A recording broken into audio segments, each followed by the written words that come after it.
Bonjour à tout le monde. Très heureux de cette présentation de la plateforme Goodwill Digital par webinar ce matin. Je m'appelle Alan Fustek, je dirige le cabinet Goodwill Management. Nous sommes une petite centaine de personnes à l'heure qu'il est pour suivre cette présentation. Le contexte est un petit peu particulier puisque nous sommes tous confinés aux quatre coins de la France avec une partie importante, j'imagine, en région parisienne. De mon côté, j'ai réussi à fuir avant le début du confinement, donc je suis en Bretagne. Alors, c'est avantageux parce que ça me donne accès à un peu d'air pur. L'inconvénient, c'est que j'ai une connexion Internet qui n'est pas excellente. Et malgré cet inconvénient, on a décidé quand même de maintenir la présentation ce matin. Vous m'excuserez si de temps en temps, il y a des petits ralentissements. Je n'ai pas un débit de folie. Voilà. Je vous présente rapidement le déroulé de cette présentation. Je vais bien sûr, dans un premier temps, vous faire une présentation générale de la plateforme Goodwill Digital avec quelques slides. Ensuite, je vous ferai une présentation de la plateforme elle-même, bien sûr. Vous verrez comment ça fonctionne, des calculs en ligne, etc., etc.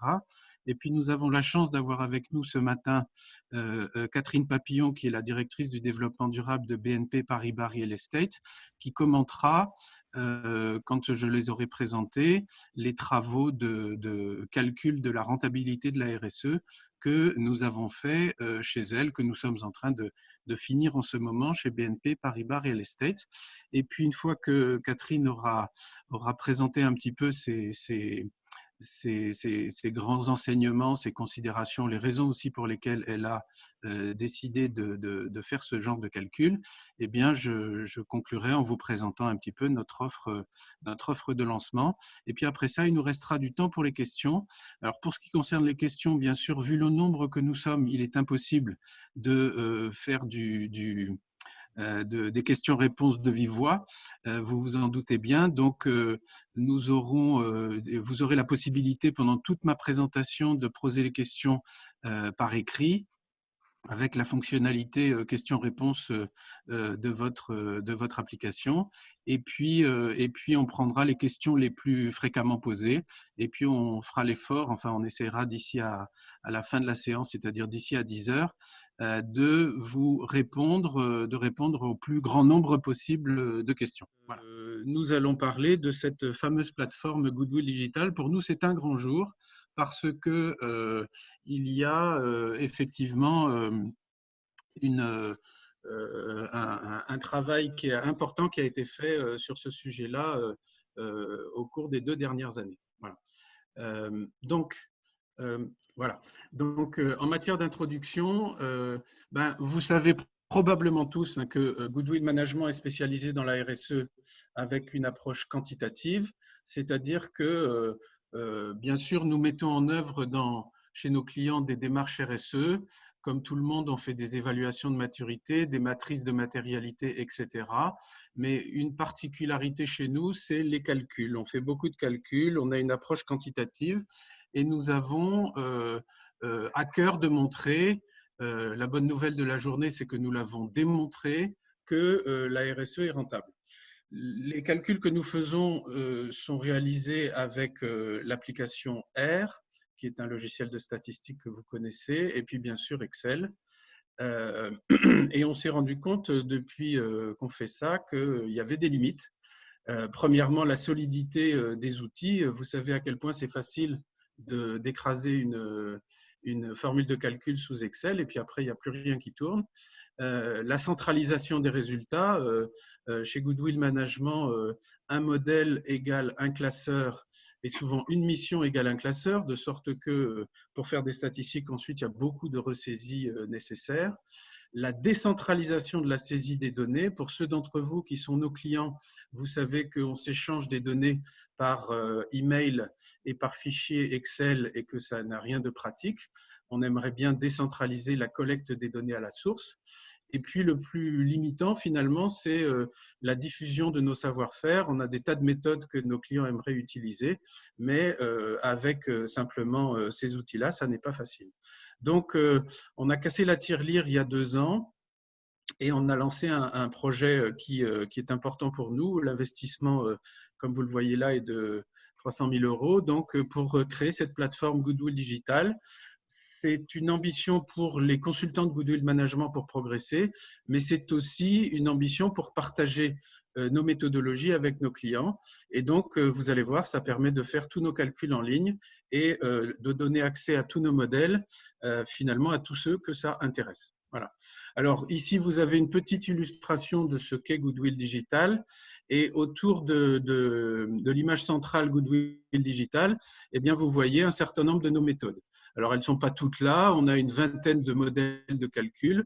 Ici, Thésaurus Capital Immatériel, la base de données des bonnes pratiques RSE, l'évaluation de maturité RSE avec Thésaurus 26 000, les mesures d'impact socio-économique avec Thésaurus Léontief, la comptabilité environnementale avec Thésaurus Empreinte, les calculs de valeur de territoire avec Thésaurus Territoire, tous les autres modèles.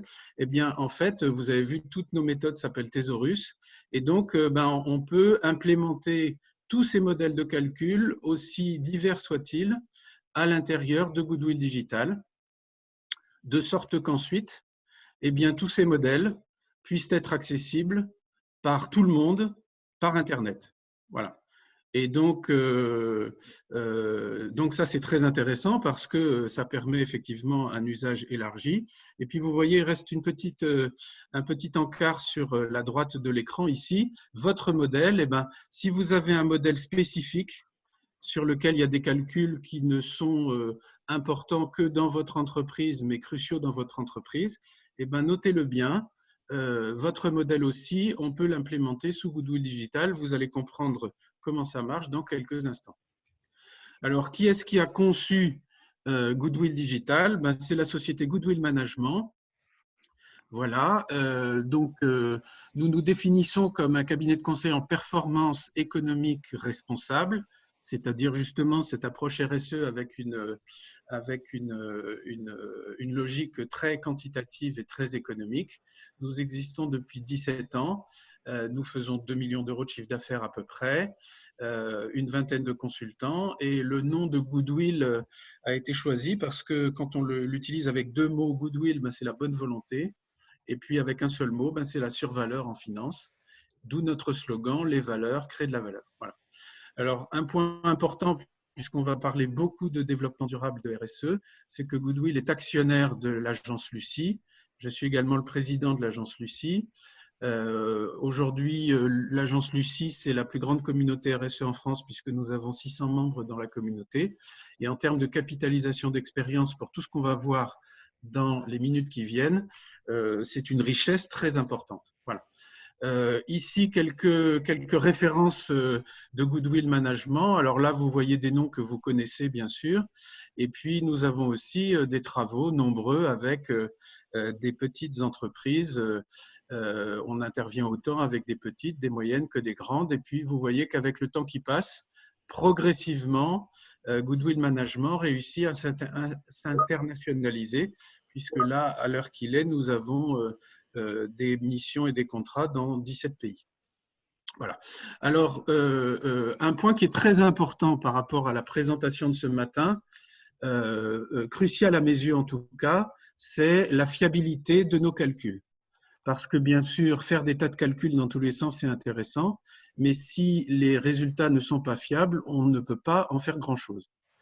Alors, notez bien que c'est un sujet sur lequel nous sommes très attentifs, très soucieux. Nous avons une approche très scientifique avec un sourcing à la fois des méthodes et des données qui est très rigoureux. Et le résultat, c'est que toutes nos méthodes, je dis bien toutes nos méthodes, sont opposables à des tiers. Tous nos résultats sont opposables à des tiers. Par exemple, des immobilisations de marques ne se font pas dans les comptes d'une entreprise sans avoir été préalablement auditées par des commissaires aux comptes. Donc, à la SNCF, par exemple, on a des tas d'actifs incorporels qui ont été audités avant inscription dans les comptes. Vous voyez juste en dessous que on a été retenu il y a 2 ans sur appel d'offres pour calculer l'impact de la contrefaçon sur l'économie française. On a fait le calcul de l'empreinte socio-économique de l'armée de terre. Ça a été utilisé par l'état-major. À la demande de Bruno Le Maire, il y a une vingtaine de CCI en France qui ont mesuré leur impact territorial, leur impact socio-économique avec Goodwill Management. Nous mesurons l'impact socio-économique d'Orange sur tous les pays d'Afrique. Et puis parfois, on fait des choses un peu originales, comme par exemple ici, vous voyez tout en bas de la page, je le montre avec le curseur, nous avons calculé la valeur du Maroc à la demande du roi, avec une méthode qui vient de la Banque mondiale. Elle est implémentable, elle n'est pas implémentée au moment où je parle, mais elle est complètement implémentable sous Goodwill Digital. Et j'insiste sur le fait que dans tous ces cas de figure, à chaque fois, vous avez des vérifications, des audits, des contrôles par l'INSEE, par le FMI, par la Banque mondiale. Enfin bref, on est audité dans tous les sens avant que les résultats puissent être effectivement utilisés en toute confiance par nos clients. Voilà. Et ça, c'est important pour tout ce qui vient ensuite parce que les modèles intègrent cette fiabilité. Alors, qu'est-ce qu'on peut mettre dans Goodwill Digital? Eh bien, je vais vous en donner une petite illustration dans un instant. Vous avez vu tout à l'heure les méthodes. Vous allez voir maintenant quelques exemples de résultats. Mais avant d'y venir, je voudrais juste vous apporter quelques petites précisions de vocabulaire. Voilà, parce que je vais utiliser des termes dans les pages qui viennent et c'est important que chacun de vous comprenne bien ce que j'entends par telle ou telle appellation. Alors, le premier terme que j'ai déjà beaucoup utilisé, que je vais continuer d'utiliser, c'est RSE. Je ne vais pas définir la RSE, vous savez tous ce que c'est. Je vais simplement indiquer un point important, c'est que la RSE, c'est un plan d'action. Voilà. La RSE, c'est ce que vous faites. C'est votre comportement ou votre façon d'agir. Et à long terme, la RSE, c'est votre stratégie RSE, ou alors c'est votre stratégie tout court, dont l'ADN est RSE. Le point qui est important ici à retenir, c'est que la RSE, c'est un plan d'action, et le verbe fort, c'est le verbe faire. Dans la suite de mon propos, je vais également parler d'actifs. Voilà. Alors, les actifs, ce sont des ressources. Et donc, ce n'est pas ce que vous faites, c'est ce que vous avez. Et dans votre entreprise, vous pouvez avoir des actifs matériels, par exemple des machines, des actifs financiers, des créances, de la trésorerie, du stock, ou quasi-financiers, et puis des actifs immatériels, du capital humain, du capital client, des marques, des brevets, etc. Voilà. Alors, c'est important de préciser ça parce qu'on voit tout de suite la complémentarité entre la RSE et le capital immatériel. La RSE, c'est ce que vous faites. Par exemple, j'ai un plan d'action RH responsable. C'est un plan d'action, ce n'est pas une ressource. Et puis, le capital humain, c'est un actif. Et donc, je mets en œuvre une stratégie RSE responsable pour avoir un bon capital immatériel. Je mets en place un plan d'action responsable RH pour avoir un bon capital humain. Dans la suite de mon propos, je vais parler également d'impact. L'impact, c'est la conséquence externe de toutes vos actions. Donc, c'est la façon dont vous transformez votre environnement économique, social et naturel. Et donc, la mesure d'impact se conçoit à l'extérieur des frontières de l'entreprise et on va le voir tout de suite également. Et puis, je vais utiliser des termes consacrés en matière de RSE, plus particulièrement dans la norme ISO 26000, qui est un sous-jacent très important pour nous, à la fois pour l'agence Lucie et pour Goodwill. La notion de question centrale, c'est un chapitre de la RSE, par exemple politique sociale, c'est la question centrale numéro 3 de l'ISO 26000. Domaine d'action ou principe d'action, c'est un thème à l'intérieur d'une question centrale. Par exemple, la qualité de vie au travail est un des thèmes de la question centrale numéro 3, politique sociale. Et puis, une appellation qui nous est propre, type d'investissement responsable, eh bien, c'est un sous-thème d'un principe d'action. Par exemple, dans la qualité de vie au travail, vous allez avoir des sous-thèmes comme l'équilibre vie pro-vie perso, l'accessibilité ou bien l'ergonomie du poste de travail. Eh bien, l'ergonomie du poste de travail, c'est un sujet sur lequel on peut investir. C'est un type d'investissement responsable. Donc, c'est très clairement dans vos entreprises au quotidien. Ce sont des projets RSE que vous êtes en train de conduire et nous appelons ça des types d'investissement responsables. Voilà. Alors maintenant, je viens sur ce que l'on implémente ou ce que l'on a implémenté dans cette plateforme. Premièrement, naturellement, des évaluations RSE. selon la norme ISO 26000 ou selon n'importe quelle autre norme. Notre méthode s'appelle Thesaurus 26000. C'est une proche cousine de la méthode de Lucie 26000. Et ici, vous voyez un résultat. Alors là, on a mis des notations de performance en pourcentage. Donc, en gouvernance, après avoir répondu à toute une batterie de questions, j'ai 50% du maximum.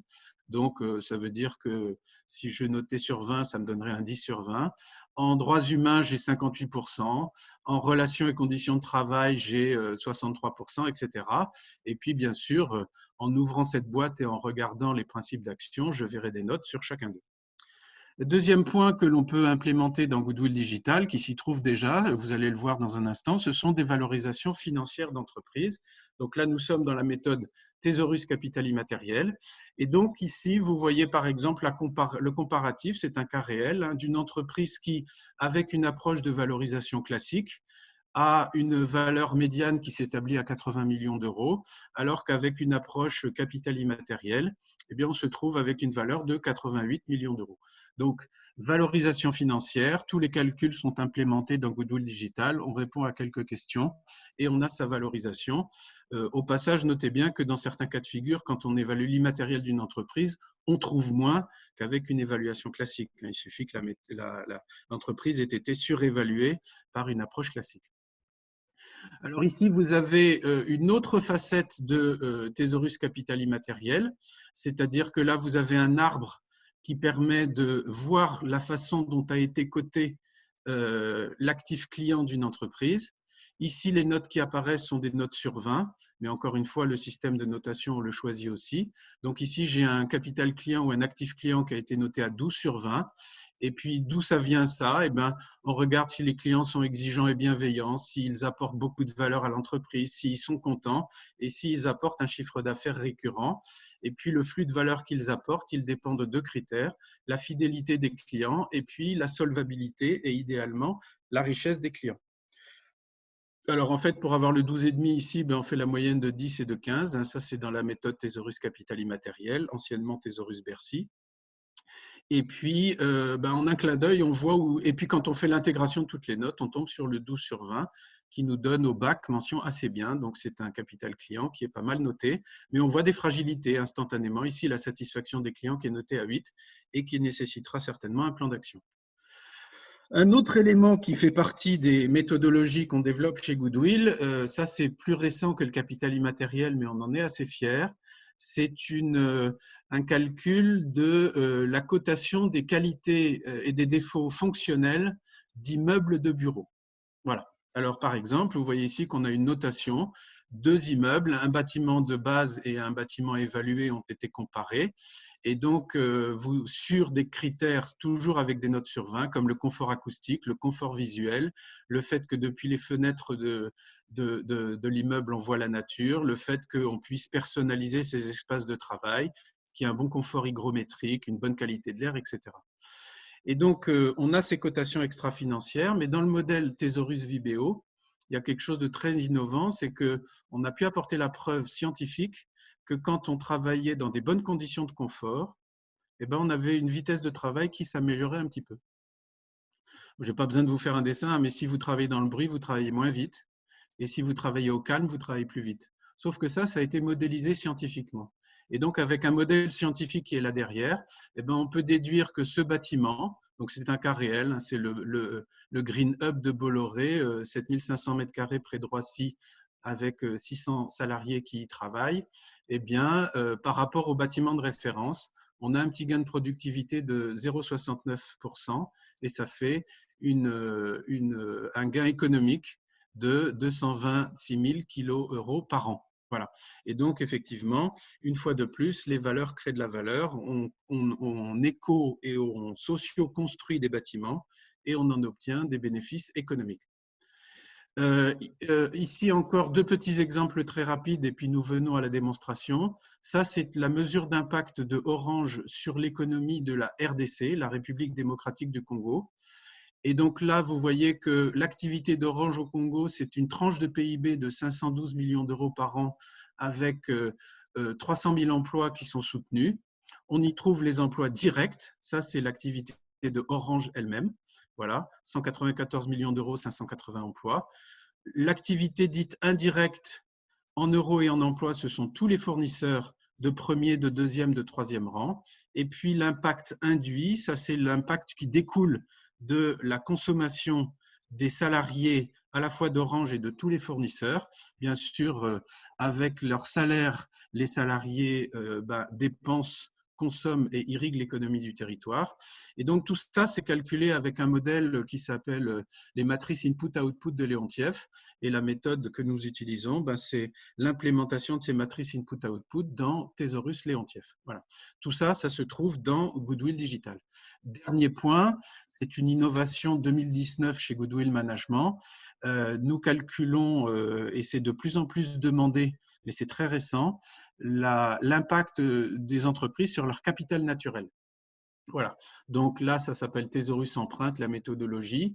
Là-dessous, vous avez plusieurs méthodes qui permettent de faire des calculs de comptabilité environnementale, la méthode des services écosystémiques, la méthode CARE, la méthode IPNL. Ici, c'est un résultat chez un de nos clients qui s'appelle Chryso. Alors, vous voyez, pour des raisons de confidentialité, les chiffres ont été modifiés parce qu'on est en phase de validation avec eux. Et donc, c'est la méthode IPNL qui vous dit que Chryso, tous les ans, détruit 197 000 euros de capital naturel avec son impact carbone financiarisé, 92 000 euros, son impact pollution, tous les rejets de polluants dans l'atmosphère, 21 000 euros. La consommation de sol, de sous-sol et la destruction de biodiversité, 55 000 euros, etc., etc.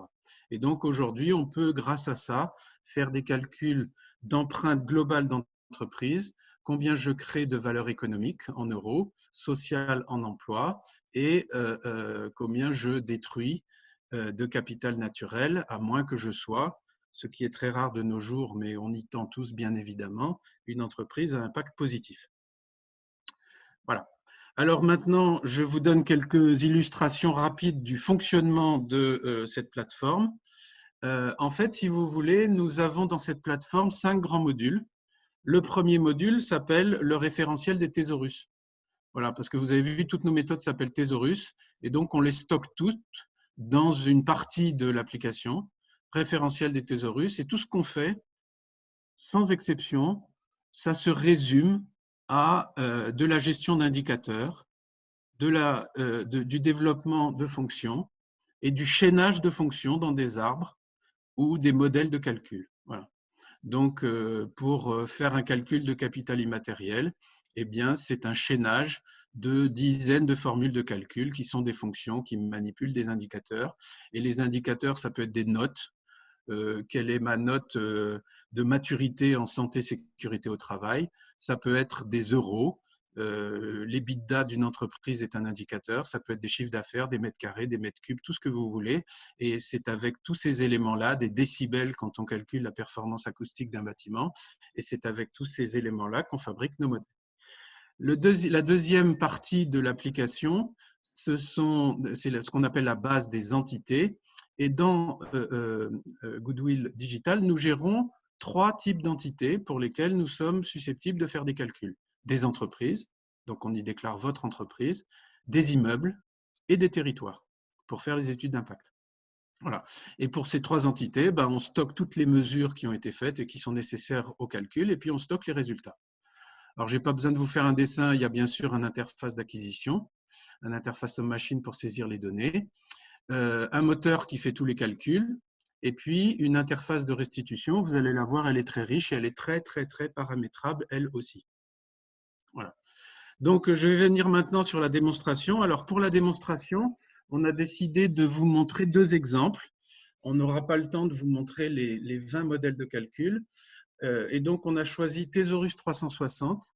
C'est une méthodologie, c'est un modèle qui permet, comme son nom l'indique, de faire une évaluation globale de l'entreprise sous différentes facettes.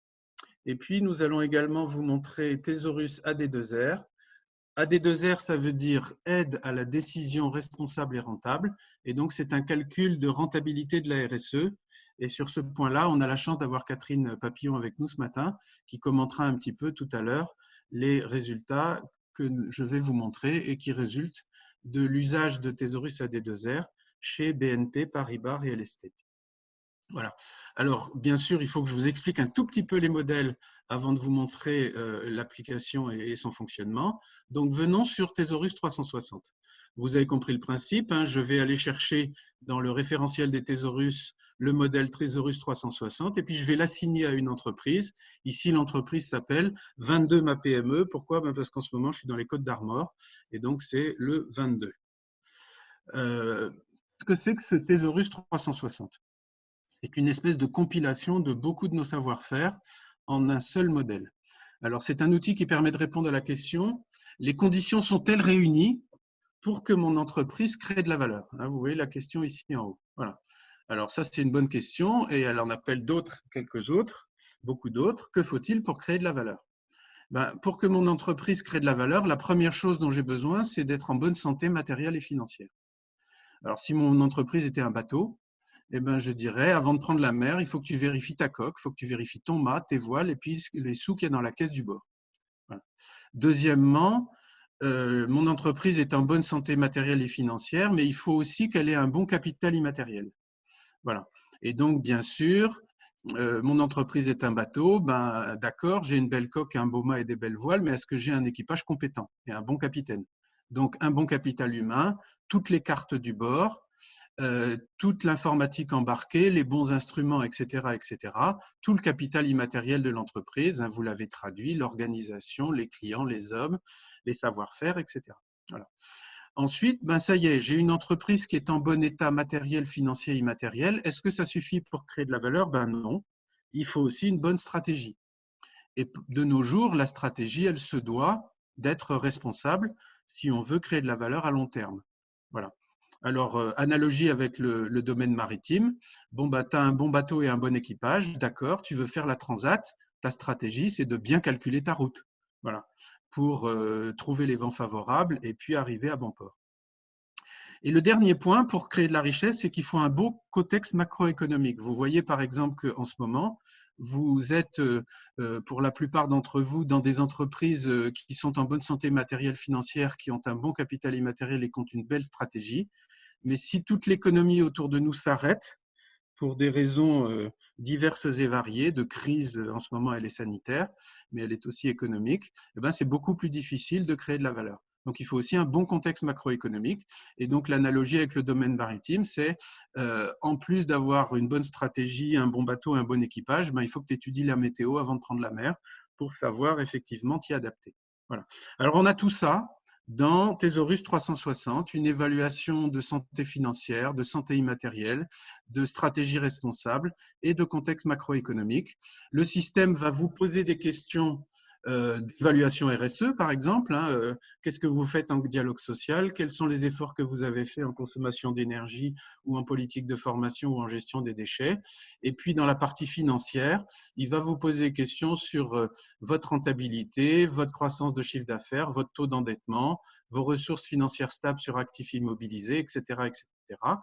Et donc, vous allez avoir comme ça des questions financières, matérielles, immatérielles, de responsabilité auxquelles il faudra répondre.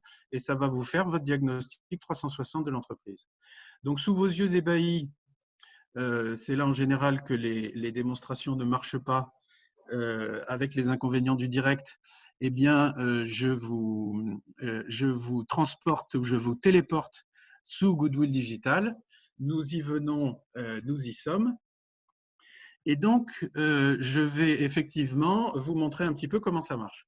Alors ici, nous sommes sur ma PME des Côtes d'Armor et nous sommes en train de faire l'évaluation 360 pour l'année 2019. Vous suivez mon curseur. Voilà. Alors ici, ce que vous avez sur cette page ici, c'est une fenêtre sur le référentiel des thésaurus. Et donc, ce que vous voyez ici, c'est qu'on a assigné le Thésaurus 360 avec toutes ces branches et tous ces algorithmes pour pouvoir faire le calcul pour la PME 22. Voilà. Alors, ce que je vais faire maintenant, c'est que je vais vous montrer comment ça marche, c'est-à-dire que bien sûr, ça y est, je suis en train de faire mon évaluation 360. Il faut que j'accède au module qui s'appelle ici module de collecte et qui va me permettre de saisir toutes les informations nécessaires pour faire l'évaluation 360. Donc, je clique sur module de collecte et je tombe sur un nouvel écran. Sur cet écran, on me montre effectivement toutes les thématiques sur lesquelles il va y avoir de la saisie. Et dans le modèle 360, il y en a pas mal. Vous voyez, un audit de santé financière, de capital d'organisation, de capital de marque, de système d'information, de capital partenaire, de capital actionnaire. Vous voyez qu'il y a beaucoup de choses, de capital humain, etc. On ne va pas tout regarder parce que ce serait bien trop long. Je vais aller sur l'évaluation du capital de marque. Juste avant, je vous montre cette partie-là de l'écran.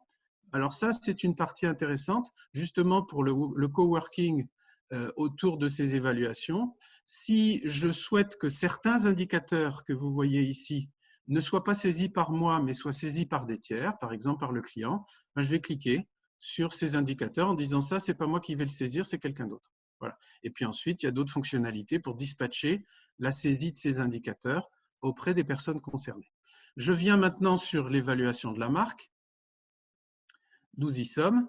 Et donc, pour faire mon évaluation de marque, excusez-moi, j'ai un petit filtre à faire sauter, voilà. Pour faire l'évaluation de la marque, eh bien, vous voyez que dans Thésaurus Capital Immatériel, Thésaurus 360, c'est assez simple. Je dois noter la singularité, est-ce que ma marque est confondue facilement avec d'autres marques ou pas, l'image véhiculée, est-ce qu'elle est bonne ou mauvaise, la notoriété, la protection juridique et la réputation. Et c'est très simple. Par exemple, ici, sur la notoriété, eh ben, je vais cliquer sur cette partie-là de l'écran et je vois que j'ai une notoriété qui est très bonne, absolument 20 sur 20, globalement bonne 15 sur 20, plutôt pas bonne 7 sur 20, pas bonne du tout 3 sur 20. Si je me pose des questions sur cet indicateur, la notoriété, qu'est-ce que ça veut dire? Je suis un débutant, je ne sais pas très bien me servir de l'outil. Je vais demander ici un affichage des détails. Et là, on me donne comment dirais-je, le descriptif de ce que l'on entend par notoriété. Je peux rajouter un texte, je peux faire un commentaire, je peux mettre des pistes d'amélioration sur cet indicateur alors que je fais ma saisie. Voilà. Donc, vous voyez, là, imaginons, j'ai fait la saisie de tous mes indicateurs avec mes notes 7 sur 20, 3 sur 20, 15 sur 20. Je valide mes indicateurs et je reviens à la saisie d'autres éléments. Ici, je vous montre une autre petite fonctionnalité intéressante. C'est que vous voyez dans Thésaurus 360, il y a beaucoup de choses à saisir. Je veux saisir un sujet qui est le sujet de la valorisation des capitaux propres. Donc, j'ai saisi capitaux, on me donne tout de suite accès à cette partie-là du modèle. Voilà. Et ici, ce que je veux simplement vous montrer, ça va se traiter exactement de la même façon, c'est des saisies d'informations à caractère financier. Donc, je ne suis plus sur des informations extra-financières, mais je suis sur des informations financières. Là, vous voyez, je suis en train de faire un filtrage, si je le souhaite, pour accéder à certaines informations plus vite. Voilà. Et puis, là, on va me demander quel est ton endettement net, quel est comment dirais-je, quel est ton niveau de dette bancaire. Excusez-moi, ça c'est la catégorie. Ici, les autres dettes, des avances en compte courant, par exemple, les dettes bancaires, mes disponibilités, les sous que j'ai dans la caisse, et puis l'excédent brut d'exploitation, qui s'appelle en bon français ou en bon anglais EBITDA. Et donc là, je peux saisir mon excédent brut d'exploitation, il est de 2 millions d'euros. Voilà. Je ne sais plus si j'ai mis 2 millions ou 200 millions là, mais ce n'est pas très grave. Et puis voilà, ça y est, j'ai saisi, j'ai validé mes indicateurs. Et puis une fois que j'ai fait ça sur tous les actifs immatériels, sur la RSE, sur le contexte macroéconomique, eh bien, je vais pouvoir aller regarder ce que ça donne en termes de résultats. Alors, bien sûr, tout ça a été fait avant la démo parce que je n'ai pas saisi sous vos yeux toutes les données 2019. Voilà, donc je vais aller sur l'année 2018 de cette même PME 22. Et là, tout a été rentré avant la démo de ce matin. Et puis, nous regardons les résultats. Voilà.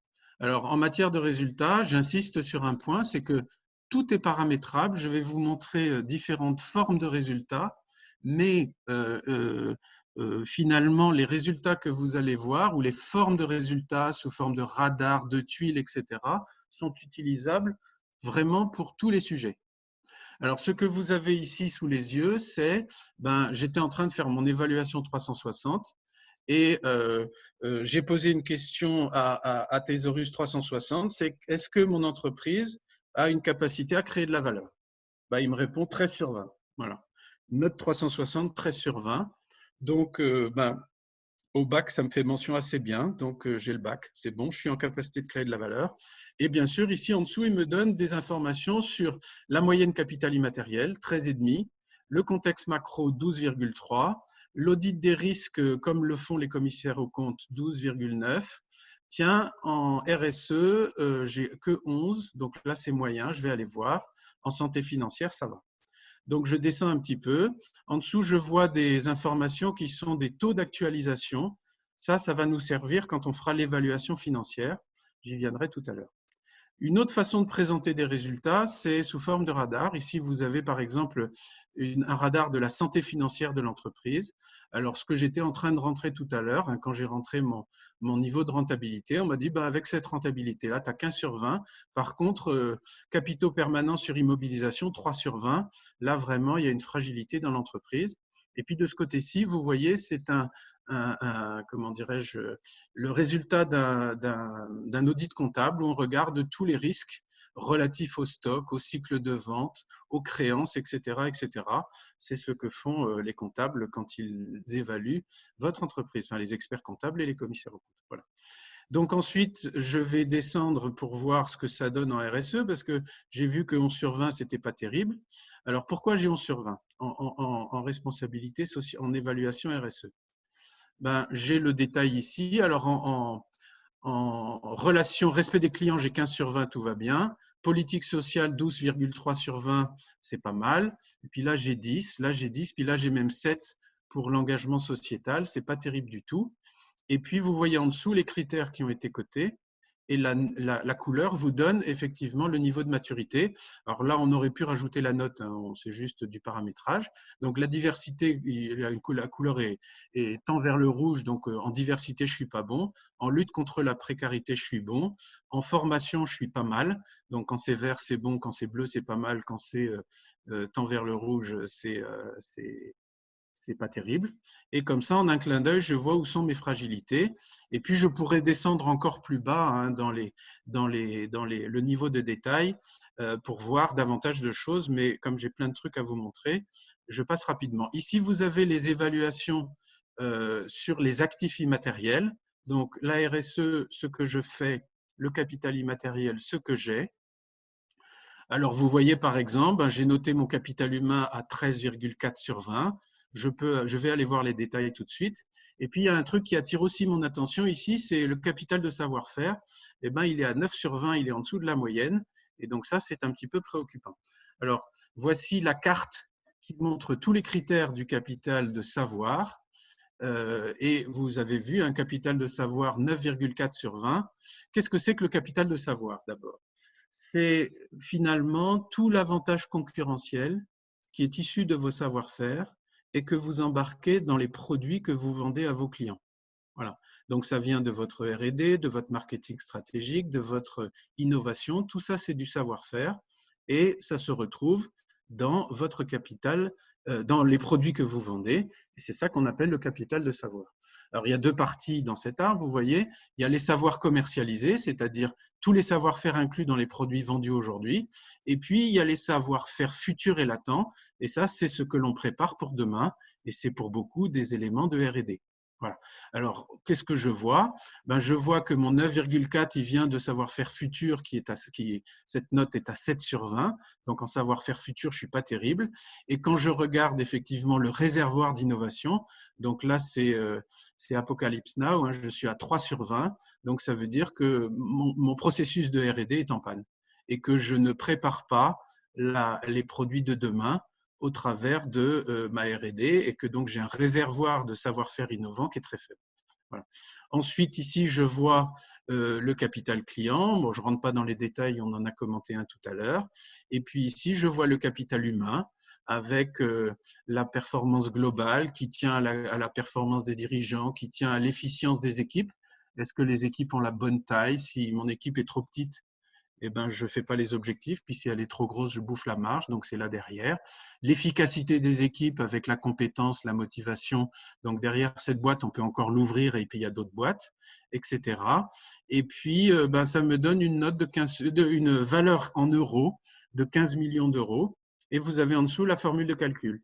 On a utilisé ici une formule qui est X fois l'EBITDA moins l'endettement net. Donc l'EBITDA, il est à 2 millions. Le multiple, il est à 8,2. Ça me fait une valeur d'entreprise brute à 16 millions, moins l'endettement net à 600 000 euros. Et puis ici, on vous explique d'ailleurs qu'il y avait plusieurs multiples et qu'on en a choisi un plutôt qu'un autre en fonction de différents critères. Bref. Donc, vous voyez que c'est assez riche. Et là, vous avez votre diagnostic 360 d'entreprise qui est sous vos yeux de façon synthétique, le cas échéant, si vous le souhaitez, de façon beaucoup plus détaillée. Et donc maintenant, ce que je vais faire, c'est que je vais retourner pour vous montrer comment dirais-je, la suite de ma démonstration. Si j'arrive… Voilà. Donc, je reviens sur la suite de la démonstration. Je vais vous montrer maintenant effectivement l'évaluation de la rentabilité de la RSE avec le modèle AD2R chez BNP Paribas Real Estate. Donc, c'est un modèle qui n'a rien à voir avec le précédent, rien du tout. Pendant plus de 10 ans, nous avons fait des tas et des tas et des tas de bilans de ce que coûte et de ce que rapporte la RSE. Et la morale de l'histoire, c'est que dans le domaine de la RSE, les coûts sont visibles et les bénéfices sont cachés. Mais à force de les chercher, on les trouve. Alors, on les a trouvés chez nos clients en faisant plein de calculs et puis aussi dans la littérature scientifique. Et donc, il apparaît que les bénéfices de la RSE se classent en 4 catégories. La première chose ici, vous voyez, vous faites de la RSE, vous réduisez vos coûts. Par exemple, si vous formez vos salariés à l'éco-conduite, vous allez faire 10% d'économie de carburant, c'est très rentable. La deuxième chose, c'est que la RSE peut vous aider à augmenter votre chiffre d'affaires, parce que vous le savez, de plus en plus, les clients demandent des produits responsables issus d'entreprises responsables. Et donc, l'argument responsable est un bon élément de marque pour le produit. On peut aussi, par le fait de la RSE, générer des réductions de risques opérationnels. Je ne vais pas rentrer dans les détails mathématiques, mais sachez que ça se financiarise. Et puis, on l'a vu tout à l'heure, la RSE, ça permet aussi de faire des gains de productivité. Donc, on a mis tout ça dans Thésaurus AD2R. Et puis, avec ça, on fait des calculs prédictifs ou a posteriori de la rentabilité de votre politique RSE. Voilà. Et c'est ce qu'on est en train de finir pour l'année 2019 avec Catherine Papillon chez BNP Paribas Real Estate. Alors, le système, il vous pose des questions qui découlent de la structuration de la norme ISO 26000. Voilà. Par exemple, développer les relations et conditions de travail responsables, contribuer à la création d'emplois pérennes, qualité de vie au travail. Bon, ben, à un moment donné, on va me poser des questions sur, par exemple, conditions matérielles, confort et bien-être. Je vais saisir des informations là-dessus. Et puis, on va me poser des questions sur tout le reste et ça va me faire mon bilan. Voilà. Alors, le système, vous allez le voir, il vous demande combien vous avez investi sur le sujet. Voilà. Alors, comment vous avez investi en temps et en argent. Ensuite, il va vous poser des questions sur le coût de maintien en conditions opérationnelles de ce que vous avez mis en œuvre, donc les coûts de fonctionnement. Et puis ensuite, il va vous poser des questions sur ce que ça rapporte. Voilà. Pourquoi vous avez fait ça? Voilà. Et donc ça, pour tous les sujets de la RSE, avec là derrière des centaines d'études qui permettent de dégager des moyennes, des standards, etc.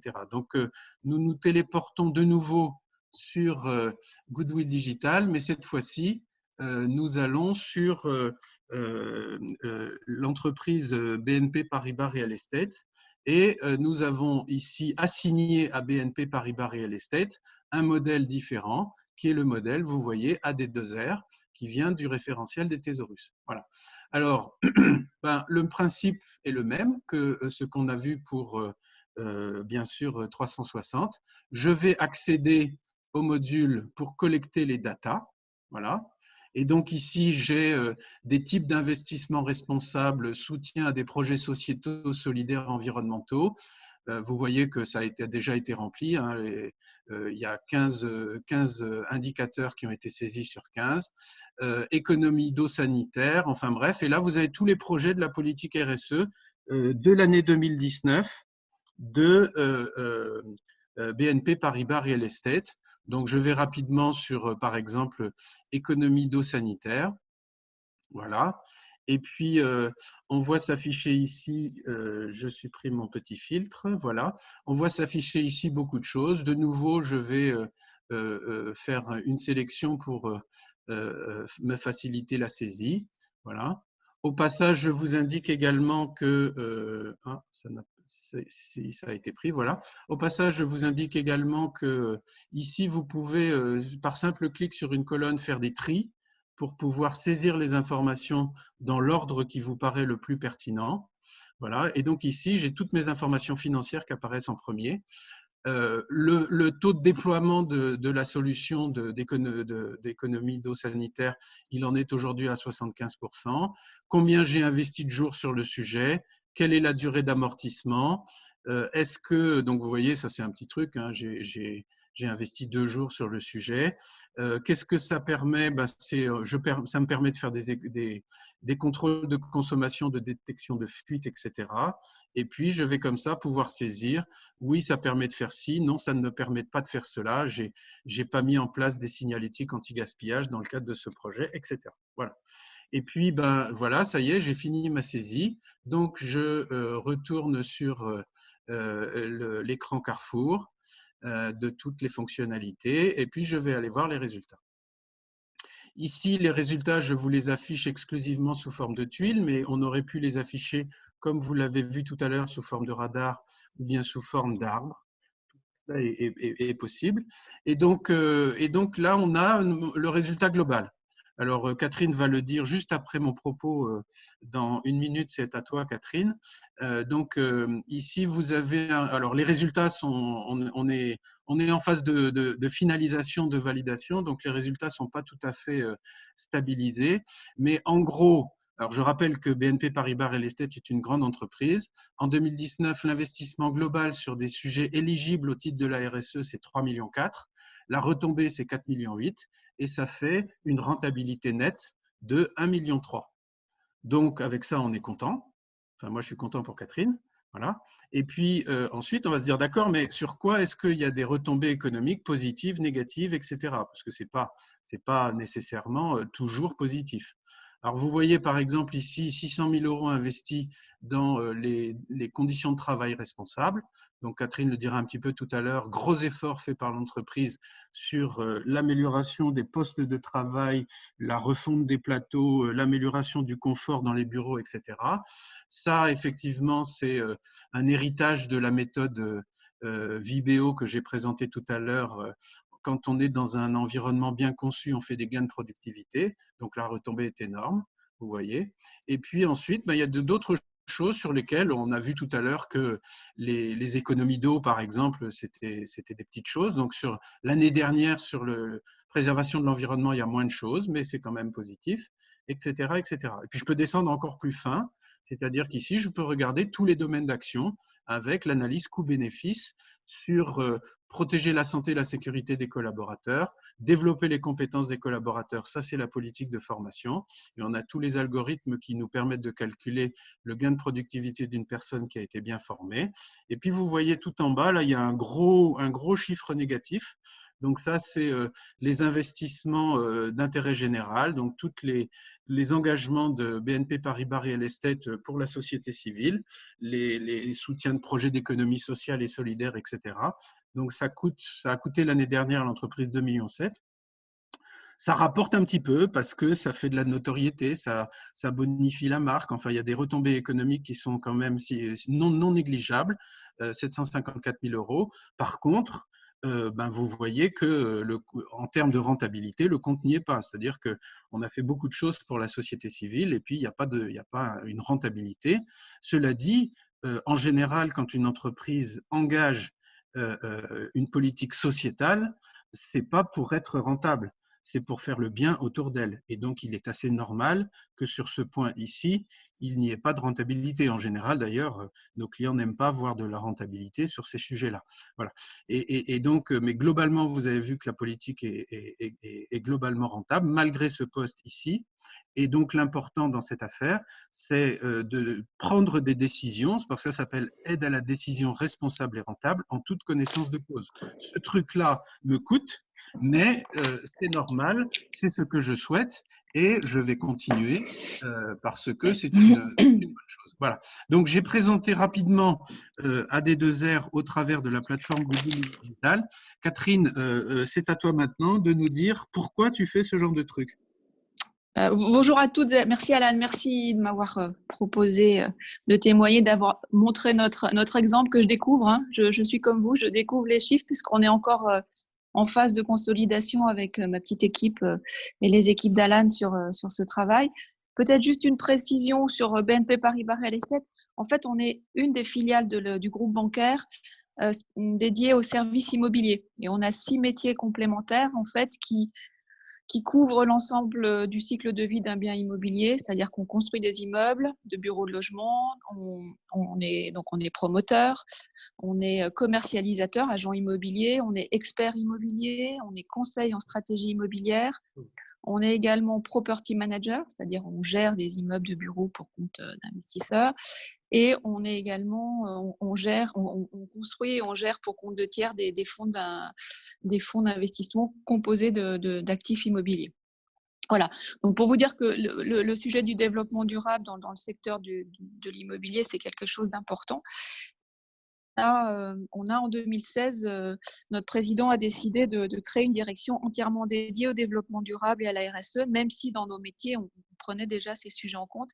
Mais l'idée, c'était d'avoir une stratégie qui embarque l'ensemble de nos métiers, l'ensemble de nos pays et de nos fonctions. Et donc ça, c'est en 2016. Et on travaillait en 2016 avec Alan et ses équipes sur le sujet Vibéo, dont Alan nous a parlé sur la valeur d'un immeuble immatériel, d'un immeuble de bureau et du confort et de la productivité de ses occupants. Et ce sujet de la valeur immatérielle me paraissait intéressant puisque dans les entreprises, dans notre entreprise, mais comme dans beaucoup d'entre elles, on fonctionne à la rentabilité, au chiffre d'affaires. Et je voulais, moi, essayer de mesurer justement ce qu'une politique RSE pouvait apporter en termes de progrès pour l'entreprise financièrement. Et donc, on avait 1 an d'existence, donc ça me paraissait le bon moment, en 2017, de faire le travail sur l'année 2016 pour avoir une photographie. Donc, la première fois, c'était plutôt une photographie. Et puis là, trois ans plus tard, on va réviser pour l'an prochain notre stratégie et nos indicateurs de performance RSE. Ça me paraissait intéressant de se dire, voilà où on en était en 2016. Tout ce qu'on a mis en œuvre en termes de responsabilité sociale, environnementale ou économique, qu'est-ce que ça a donné? Où est-ce qu'on en est? Quel est le bilan de ces 3 années d'action RSE? C'est pour ça qu'on est reparti dans l'aventure avec Alan. Alors, je dis que c'est l'aventure parce que vous voyez qu'il y a beaucoup de données à compléter. Et je dirais que ça, c'est le plus gros du travail parce qu'il faut aller récolter toutes les données, les informations pour pouvoir compléter le thésaurus. Alors, c'est du travail. Je pense que Virginie et Julien, qui doivent être en ligne, ne me contrediront pas. Pour autant, c'est intéressant parce que ça permet aussi d'embarquer un certain nombre d'autres fonctions de l'entreprise. Et comme en RSE, le côté travail transversal et co-construction est important, c'est une manière aussi d'aborder le sujet de la RSE avec des fonctions comme les RH, l'environnement de travail, la finance, puisqu'on repart dans les données précises pour compléter ce tableau et réaliser cette étude. Qu'est-ce que je peux vous dire d'autre? Moi, l'objectif, en fait, en faisant ça, c'est une fois qu'on a fait le bilan, c'est vraiment mesurer pour sortir cette donnée de voilà, qu'est-ce que quelle richesse cette action RSE, cette stratégie RSE, quelle richesse économique a-t-elle apporté pour l'entreprise? Parce que je suis convaincue que la RSE, ça contribue véritablement à la richesse à la fois sociale, mais aussi environnementale, mais aussi économique de l'entreprise. Et puis, c'est aussi un moyen pour moi d'arbitrer là où on va réviser, mettre à jour notre stratégie, de se dire quels sont les axes prioritaires qu'on va mettre en œuvre compte tenu de ce qui est le plus, entre guillemets, rentable dans ce que l'on met en place et compte tenu des calculs de l'outil d'Alan. Voilà, Alan, je ne sais pas, est-ce que tu voulais que je Merci, parle merci. d'autre Non, chose? merci, oui, non, merci beaucoup, Catherine. C'est très gentil d'avoir accepté de témoigner. Et effectivement, alors le petit point de complémentaire que je rajoute, c'est que quand on a fait le premier bilan il y a 3 ans, eh bien sûr, c'était avec le modèle AD2R, mais sous Excel. Voilà. Et puis maintenant, cette fois-ci, on l'a sous Goodwill Digital. Voilà. Donc, je vais terminer la présentation de ce matin. J'en ai encore pour quelques toutes petites minutes. Ce sera rapide. Et puis ensuite, il y a des questions-réponses que nous avons préparées en fonction de tout ce que vous nous avez envoyé. Alors, donc,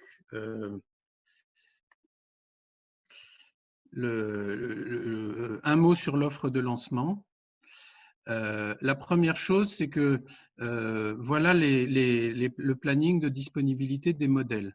Donc, au moment où nous parlons, vous avez en ligne sous Goodwill Digital les évaluations de maturité RSE, le Thésaurus 360, les évaluations de capital immatériel qui, quand on fait le capital immatériel à fond, c'est beaucoup plus détaillé que dans 360. Les mesures de valeur d'usage des bâtiments, Thésaurus Vibeo, les gains de productivité liés aux qualités fonctionnelles des bâtiments. Voilà. Et puis, on a encore quelques petits coups de tournevis sur l'outil, le modèle qu'on vient de vous présenter, Thésaurus AD2R. On aura fini dans quelques jours, donc on ouvrira le service pour la rentabilité de la RSE début mai. On ouvrira le service sur les études d'impact socio-économique à peu près au même moment. La comptabilité environnementale sera ouverte à partir de juin, parce que ça prend un peu de temps de charger tout ça dans l'outil. Et puis tous les autres modèles, je pense qu'on aura fini de charger tous les modèles au mois de juillet. Voilà. Donc en fonction de ce qui vous intéresse là-dedans, vous avez effectivement un échéancier qui vous est présenté. Alors pour ce qui concerne les tarifs, donc tout ce que je vous présente maintenant, ce sont des euros hors taxes. Si vous êtes un grand groupe et que vous voulez utiliser tous les modèles, tous sans exception et tous ceux qu'on rajoute, voilà, le coût est de 10 000 € par an. Si vous voulez utiliser un modèle, eh ben, le coût, c'est 4 000 € par an. Si vous êtes une entreprise de taille intermédiaire, 5 000 €, 2 000 €. Si vous êtes une PME, 2 000 € pour tous les modèles et 1 000 € pour un seul. Si vous êtes un consultant indépendant, 1 500 € pour tous les modèles, 750 € pour un seul modèle. Et si vous êtes dans une entreprise où il y a beaucoup de gens qui vont se connecter, il y a effectivement au poste de travail, au-delà, tout ce que je vous ai présenté ici, c'est pour 5 postes. Voilà. Et si vous avez beaucoup de gens qui veulent se connecter ou qui doivent se connecter, eh ben, le prix augmente en fonction du nombre de postes supplémentaires, suivant que le poste est un poste de contributeur, quelqu'un qui se sert pleinement de l'outil, ou simplement un poste de consultation. Voilà. Pour ce qui concerne la formation, alors la formation, ce n'est pas une formation à la plateforme Goodwill Digital, mais c'est une formation à un modèle qui se trouve dans la plateforme. Je veux me former à AD2R, ou bien je veux me former à l'évaluation, à l'audit RSE, ou bien je veux me former à l'évaluation de capital immatériel ou aux études d'impact. Voilà. Donc là, il faut 2 jours pour se former, à peu près 2 jours pour se former à un modèle. Et donc, dans ces cas-là, le tarif est de 2 000 € hors taxe. Voilà. Alors, par contre, je terminerai sur ce point. C'est une offre de lancement. On a beaucoup réfléchi chez Goodwill depuis qu'on utilise la plateforme et on s'est dit que c'était important de mettre en place la meilleure organisation pour un coworking en télétravail autour de ces modèles. Donc, nous avons le souhait, dans un premier temps, de créer une communauté d'utilisateurs avec lesquels nous allons travailler ensemble pour trouver les meilleures façons opérationnelles, organisationnelles de faire le job et d'aboutir aux résultats dans des délais qui sont satisfaisants, avec des efforts jugés satisfaisants par les uns et par les autres. Voilà. Donc, si vous êtes intéressé pour faire partie de ces early adopters, comme on dit en bon français, on en serait ravis. Donc, on ouvre cette offre pour une trentaine d'entreprises. Vous payez seulement la formation, c'est-à-dire vous payez une session de formation à 2 000 €. L'utilisation de la plateforme est gratuite. Et pendant toute l'année 2020, on va vous former au modèle et vous pourrez vous servir de la plateforme jusqu'à la fin 2021. Donc, vous voyez, c'est assez intéressant, mais c'est vraiment pour qu'il y ait un partage d'expérience et finalement une vraie coopération pour trouver les meilleures façons de co-travailler autour de ces modèles.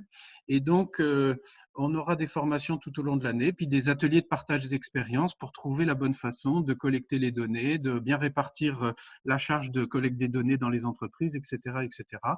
Et donc, c'est une offre pour une trentaine d'entreprises que nous ouvrons présentement et qui est valable jusqu'au 10 avril. Voilà. Donc, on espère qu'on aura 30 entreprises parmi vous qui auront envie de nous rejoindre pour cette première communauté de pratique autour de tous ces sujets liés à la responsabilité et à la création de richesse. Voilà, donc je vous remercie beaucoup de m'avoir écouté jusque-là. J'espère que les propos étaient clairs. Il y a beaucoup de questions. On ne pourra pas répondre à toutes les questions, malheureusement, mais nous sommes à votre disposition par les voies classiques, mail, téléphone, etc., pour continuer, et puis aussi par visioconférence pour continuer les échanges. Et donc, Lorraine, qui est chef de projet chez Google Management, va me poser un certain nombre de vos questions et puis je vais essayer d'y répondre. Bonjour à tous. Alors, j'ai essayé de synthétiser un petit peu les questions qui revenaient les plus souvent. Donc, comme l'a dit Alan, on n'aura pas forcément le temps de répondre à tout. On va essayer de se concentrer sur celles qui ont été le plus fréquemment posées. Alors, j'ai une première question donc, qui a été posée par Yael qui demande si on doit tout saisir à la main ou s'il était possible d'uploader son bilan pour que les données comptables soient directement intégrées à la base.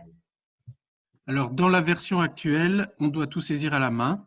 Cela dit, vous n'avez pas à saisir tout votre bilan. C'est-à-dire que si vous voulez faire à un moment donné un calcul coût-bénéfice ou bien une évaluation 360, vous n'allez avoir que 4 ou 5 données de votre bilan à saisir. Voilà. Donc l'interface de chargement-déchargement viendra dans une version 2. Pour l'instant, effectivement, c'est de la saisie à l'écran sous forme de questionnaire web, mais avec de la décentralisation de saisie, et ça donne effectivement un allègement. Il n'y a plus un goulot d'étranglement de quelqu'un qui doit tout saisir. Vous pouvez avoir 100 personnes qui saisissent chacun une donnée. Voilà. Combien de temps il nous reste? Je n'ai pas l'heure là devant moi, Lorraine, pour répondre aux questions. Alors, on avait prévu 10 à 15 minutes de questions, donc je pense qu'on va essayer bon. de répondre au maximum. Ça marche. Alors, OK. Alors, une autre question qui a été posée par plusieurs personnes en même temps, c'était des questions sur le nombre d'indicateurs à saisir pour Thesaurus 360 et combien de temps ça pouvait prendre pour les saisir. Par exemple, est-ce qu'il faut dédier une personne à temps plein pour remplir tous ces indicateurs ou comment est-ce que ça se passe en pratique? D'accord. Donc, l'évaluation Thesaurus 360 se fait assez vite. Le temps la préparation va être plus long que la saisie, mais je dirais que, imaginons par exemple, je vais vous donner un exemple très concret. Imaginons que vous soyez une entreprise une PME de 300 personnes, voilà, et que vous vouliez faire une évaluation 360. La collecte des données va vous demander un petit peu de temps parce qu'effectivement, il y aura aller chercher des informations sur la RSE, sur le capital immatériel, etc. Comptez quelques jours. Et au moment de la saisie, vous allez faire votre saisie en probablement, allez, je dirais une journée maximum à une personne. Ok. Une autre question un petit peu dans la même thématique. Plusieurs personnes se posaient la question de qui apportait la valeur des indicateurs ou qui donnait la notation pour savoir si ça allait peut-être pas être la même chose si c'était apporté par telle ou telle partie prenante. Donc, est-ce qu'il n'y avait pas un risque de surévaluation à ce niveau-là? D'accord. Alors en fait, bien sûr, vous avez toute forme de risque dans ce domaine. La première chose, c'est que par définition, un modèle de calcul, c'est une compilation d'avis d'experts qui se retrouvent dans les étalonnages des indicateurs. C'est-à-dire, si je réponds ceci, on me donne telle valeur ou on me donne telle note. Ça, c'est déjà des sujets sur lesquels il peut y avoir matière à revoir les étalonnages. Il n'est pas rare, lorsque nous mettons en place un modèle chez un client, dans une entreprise, qu'on étalonne un petit peu différemment certains indicateurs pour tenir compte de la particularité de l'entreprise. Donc, vous avez déjà un premier point là-dessus, c'est effectivement le bon étalonnage de départ qui fait que tous les calculs vont être automatiquement réalisés. Et donc, c'est important de le regarder. Ensuite, il y a la deuxième chose qui est importante, c'est au moment de la saisie. Suivant effectivement que je vois le verre à moitié vide ou à moitié plein, je peux arriver à la conclusion qu'un sujet mérite une très bonne note ou une moyenne note. Mais vous voyez, de ce point de vue-là, la situation n'est pas du tout différente de la situation où vous avez un auditeur qui vient chez vous et puis qui fait une évaluation de votre maturité RSE. Certains auditeurs vont vous noter sympa et d'autres vont vous noter sévère. Et donc, ce risque de biais, on l'a finalement dans tous les domaines de l'évaluation. Il est clair que si à un moment donné, vous faites une évaluation avec un grand nombre de parties prenantes qui viennent saisir, il faudra probablement préciser des règles de saisie avant, bien former les gens avant la saisie, petit 1, et puis petit 2, probablement procéder à une revue des cotations pour arriver à un niveau d'homogénéité qui soit satisfaisant. Mais effectivement, ce risque d'évaluation variable suivant l'intervenant, vous l'avez, mais c'est indépendant à la fois de la méthode et de l'outil, quoi.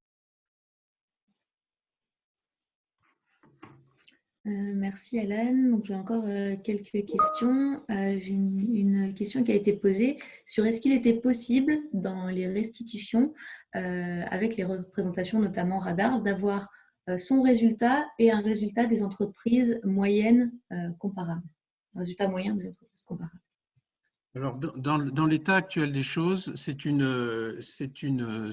on a des fonctionnalités de benchmark chez Goodwill qui existent, qui sont issues de bases de données statistiques où on n'a pas une entreprise, mais on a un pool d'entreprises pour positionner l'entreprise dans un nuage de points.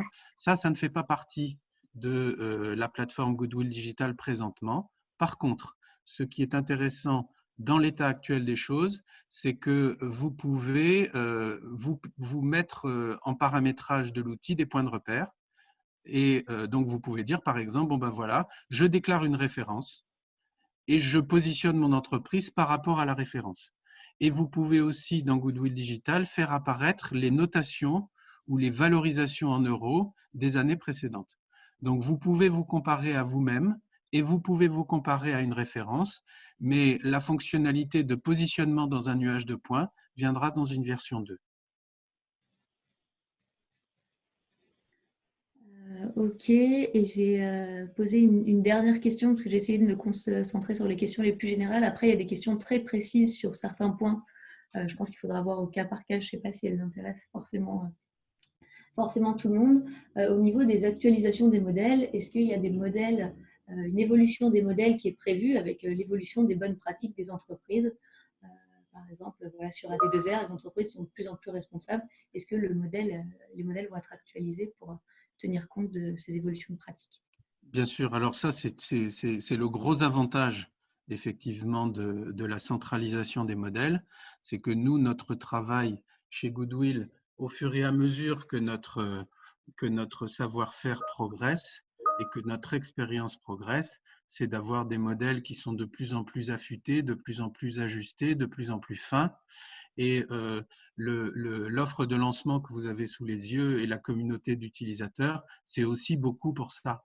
C'est-à-dire qu'on a le bon espoir avec cette plateforme de démultiplier la capacité d'enrichir les modèles vite.